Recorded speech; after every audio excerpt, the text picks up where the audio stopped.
This is Penny Keener, Stampin' Up! Independent Demonstrator and the original KeenerINKer. Today we're doing a fun project called Home Sweet Home Decorative Frame. It's inspired by this one right here in our August through December catalog. Using lots of supplies for this, so let me get started. Using Banner Year, Butterfly Gala, Lots to Celebrate, Make a Difference, Most Wonderful Time stamp sets. For punches, using the Butterfly Duet and the Small Bloom. Also using two retired ones, a 1/2 inch and a 3/4 inch. For dies, using the Celebration Label dies, the Most Wonderful Life dies, Playful Alphabet, Stitch Star, and Trio of Tags dies, and the Subtle 3D Embossing Folder. For paper, we're using Basic Black and Whisper White cardstock, and the Plaid Tiding 6x6 Designer Series paper. This one's really neat. It has lots of plaid, and it is double-sided, so many choices to pick from. And then for colors, we're using Memento Tuxedo Black,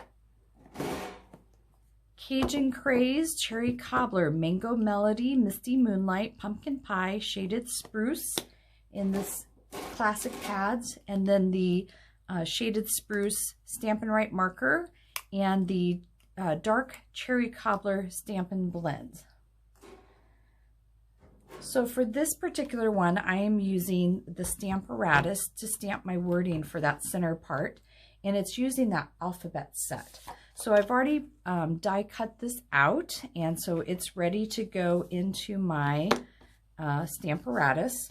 And in order to do these small letters, a couple things have happened. One, I can only do every other letter in order to have it spell out correctly, because you can't put them right next to each other. There's a little bit of a wider base there. And then I am using a Stampin' Spot. This is an uninked one, and I've inked it with the Memento refill. So I'm going to ink up these letters. And it took me quite a few tries to get this to line up.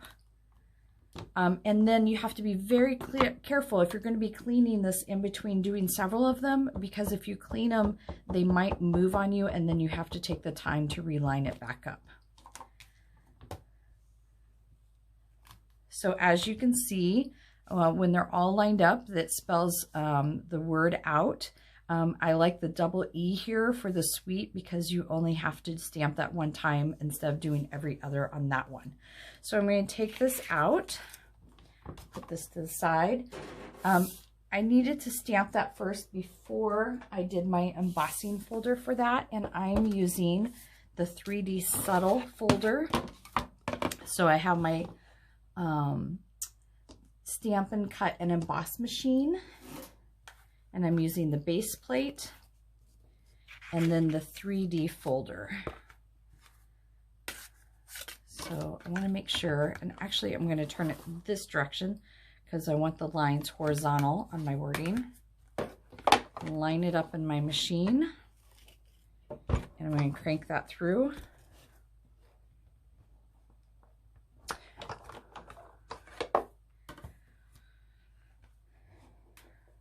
It always helps if you have the right layers.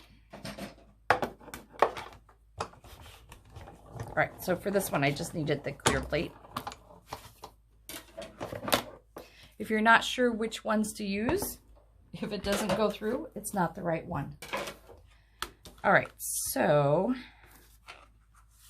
oh, and when I shifted it, do you see how the lines are not correct? So I'm going to run that through again. It's one of the things I absolutely love about the embossing folder, is if it doesn't do it the first time, if you run it back through, it actually will correct it.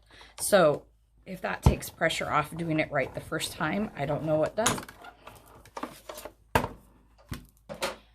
All right, second try is a charm, right? Look at that. Even though I ran it through incorrectly the first time, by running it back through, the lines are the way I want it. Okay, so the next thing I'm going to do is put on the HME, because I'm going to do little designs for the O. And what I've used is the foam adhesive sheet. I put my black cardstock on it and I ran it through a couple times, so back and forth. And then I wanted to look at the back, and this is what I'm looking for. You can see each letter outlined. When I looked at it the first time, there was a couple places where it hadn't cut all the way through. So then I turned it and ran it back through a couple more times, and it finished doing that. So I can peel these out.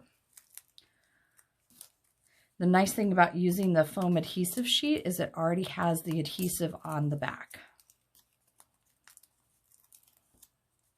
And to make it easier to line this up, because I have different sizes of O's because of the shapes, and you'll get to see those in a moment, I actually made a little template. So I'm going to lay this down here.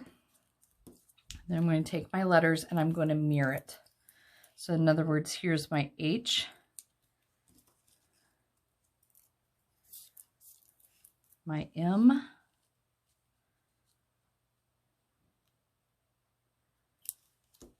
and my E. And this gives me an opportunity to kind of get it straight as well as lined up perfect every time. So this is going to be the centerpiece in my frame. Then what I did was, because I'm using a 5x7, I needed to do a 5x7 in my cardstock. And this piece here is 6x6, so it's trimmed down to 4x6. So now I have a little frame. The one they used in the catalog was only a 4x6, and mine's a little bit bigger. So you can see here's my December one right here. And what I've done is put Velcro on each one of my things, and then a Velcro piece on where the O goes. And then on the back is where I have all the rest of them. So I can have one for each month. I have January, February, March, April, May, June, July, August, September, October, November. December's on the front. And then I had an extra one for a gift. I thought that was kind of super fun. So you can see this one that I have here. You can definitely play around with the patterns. So this one is a different color frame and a different color of the designer series paper. I also did the border a little bit different. Very neutral, goes with all the colors. That plaid paper has so many colors in it, which is why I had so many colors that I used for this. Some fun things. Some are die cuts, some are hand cut. I used rhinestones, and that's where I used my blender pen. I used my Stampin' Write marker to make the stem for my shamrock, punches. So just a little bit of variety of everything. So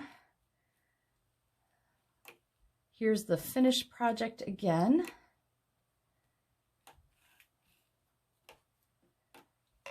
So what did the thief get when he stole the calendar? 12 months. Please check out my website and subscribe to my channel for quick videos on how you can be a KeenerINKer too.